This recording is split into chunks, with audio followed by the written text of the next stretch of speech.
Tokony horavaina ny rafitry ny tetezamita izay mbola mijoro amin'izao fotoana izao satria manome vahana ny fitrandrahana antsokosoko ny andramena raha ny fanazavana nentina andriamatoa Zakahely Boniface. Ankoatra io dia manana ny ambarany ihany koa ny tenany manoloana ny fanendrena izay mety ho Praiministra.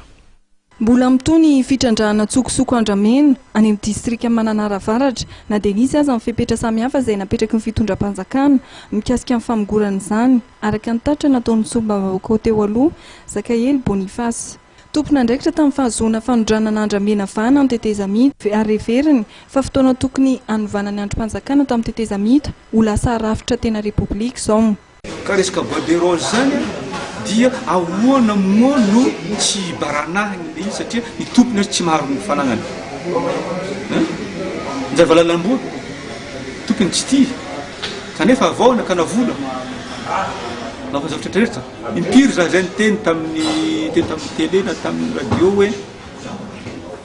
io banderole io ene tsy zavatra 30 posy ka miposta ohatran'izao fa zavatra mavesatra be zany zavatra 150 kilo ny farany ambany raha tegna le norme aentina azona fanjavatra amin'io hoe responsable de transition tamin'ny zavatra iny ka dikan'izay zany tokony ravana daholo zany ny institution rehetra dratsanga ny transition. Arak'izany dia heverin'andriamatoa Zakahely Boniface fa tsy hisy afa-tsy ny fandravana ny rafitra rehetra tao amin'ny tetezamita ihany ny vahaolana ahafahana miady amin'ny fitrandrahana antsokosoko andramena. Mikasika amin'ny fanendrena Praiministra lehiben'ny gouvernemanta indray dia mitarazoka amin'ny fanendrena izany raha ny fijerin'ity solombavam-baovaka teo aloha ity ary mamperitreritra. Tsy problème politique mipetraka Madagasikara satria raha problème politique mipetraka eto tokony avatrany izy namaky ny constitution ny président république ary tokony hainy parkera zany zavatra zany tokony latsaka filoam-pirenena dikan'izay zany tokony efa nomana zany izy amin'ilay zavatra zay teneniko hoe tokony tamin'le 25 janvier izy natao ny restitutirany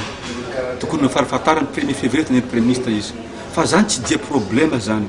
tsy amin'ny problème mipetraka amiko satria ohatra zao Belgique zao ny agnatin'ny ray taona roa taona tsisy mandro gouvernement takohitra ny problème raha firenena matanjaka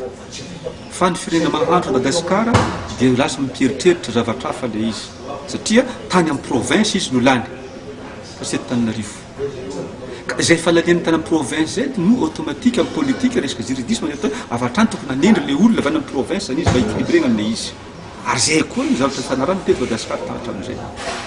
gagako efa voalo tsy menty Praiministra. Ny tsy fananan'ny filoham-pirenena sy solombavam-bahoaka avy amin'ny manokana no tena mitarika ny olana amin'ny fanendrena Praiministra raha ny fijerin'andriamatoa Zakahely Boniface.